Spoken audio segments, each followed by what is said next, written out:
नमस्कार. मी सौ माधुरी नंदन कुलकर्णी, पूर्वाश्रमीची माधुरी अनंतराव देशपांडे.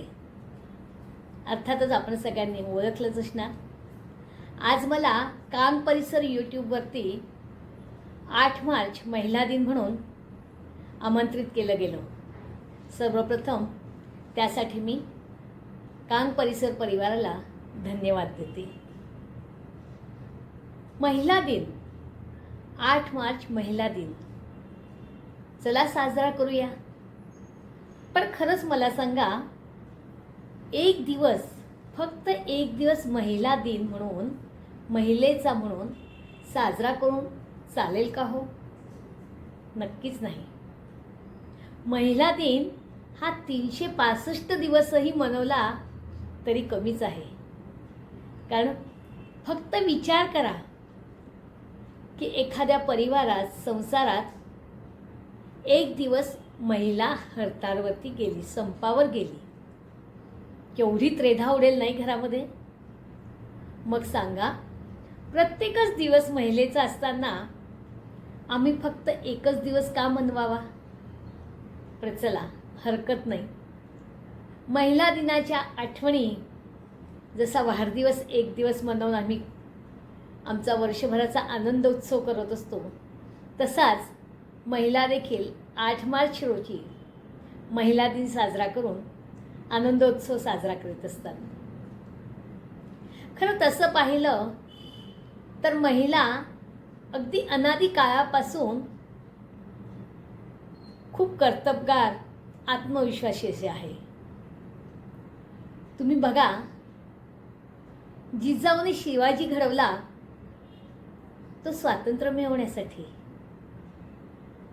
साने गुरुजींच्या आईंनी साने गुरुजींना शिकवण दिली, संस्कार दिले की कितीही कठीण प्रसंग येऊ, आपल्या चांगल्या विचारांनी आपण आपलं आणि आपल्याबरोबर असलेल्यांचं जीवन घडवावं.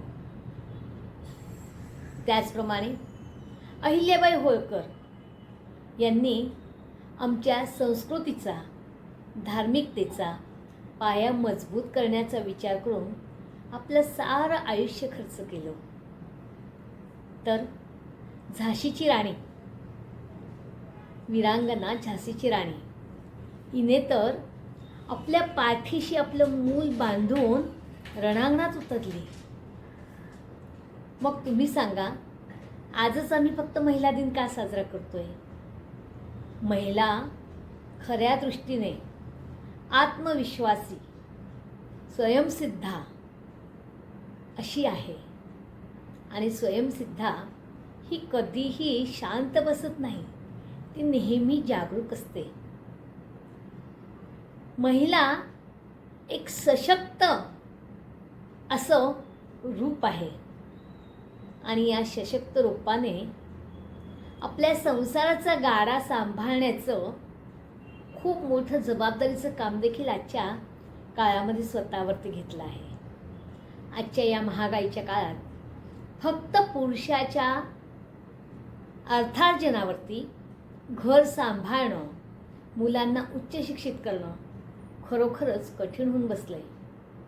पण हे आव्हान महिलांनी लागलीच ओळखलं आणि कधीही महिला अर्थार्जनाकरता घराबाहेर न पडणारी, चूल आणि मूल हे आपलं क्षेत्र न सोडणारी, ते क्षेत्र सांभाळून परत पुरुषांच्या खांद्याला खांदा नव्हे, पुरुषांच्या पुढे जाऊनही अर्थार्जन करू लागली आहे.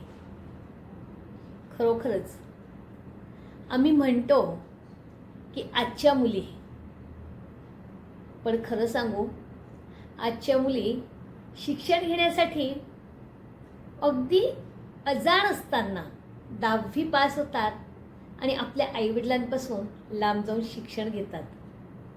स्वतःला उच्च शिक्षित करून नोकरी मिळवण्याच्या मागे लागतात. चांगली नोकरी मिळवून आपल्या आईवडिलांची, आपली स्वतःची स्वप्न पूर्ण करायला सिद्ध होतात. तर कुठेतरी महिला ही अतिशय जागरूक आहे. राजनीतिक असो, सामाजिक असो किंवा शैक्षणिक क्षेत्र असो, कोणतंही क्षेत्र असो, प्रत्येक क्षेत्रामध्ये महिला ही अग्रणी आहे. आणि म्हणूनच महिला हा एक आजच्या आर्थिक कण्याचा, सामाजिक कण्याचा, राजनैतिक कण्याचा एक मजबूत कणा झालेला आहे. आणि म्हणूनच महिला ही आधीही पूजनीय होती, आजही आहे आणि पुढेही राहील, यात शंकाच नको. आम्ही पुरुषांचा एक दिवस कधी मनवतो का हो? नाही ना. कारण काय? आम्हाला माहिती आहे पुरुष रोजच काम करणार आहे, रोजच त्याच्यावर जबाबदारी आहे, त्याला एक दिवस काय मनवणार? तर तसंच आता कुठेतरी महिला दिवस हा तिच्या केलेल्या कामगिरीचं कौतुक सोहळा म्हणून पार पडला पाहिजे, ना की फक्त महिला दिन आहे ह्याची चर्चा केली गेली पाहिजे. तुम्ही एक अगदी अशिक्षित महिला बघा की जी स्वतः शिकलेली नाही आहे, जी धुणं भांडे करते आहे, घरकाम करते आहे आणि अर्थार्जन करून काय करणार गो? एवढा पैसा कमवून काय करशील? तर तिचं उत्तर असतं, ताई मी नाही शिकले, पण माझ्या लेकरांना मला लय शिकवायचं आहे, चांगलं शिकाडीन, मोठं करीन तर बघा त्यांची बी जिंदगी चांगली होऊन जाईल. म्हणजे बघा, जिला शिकवेल हा शब्दसुद्धा शुद्धपणे बोलता येत नाही, ती महिला देखील शेतात जाऊन घरकाम करून, अर्थार्जन करून आपल्या मुलांना शिकवण्याचं काम करते.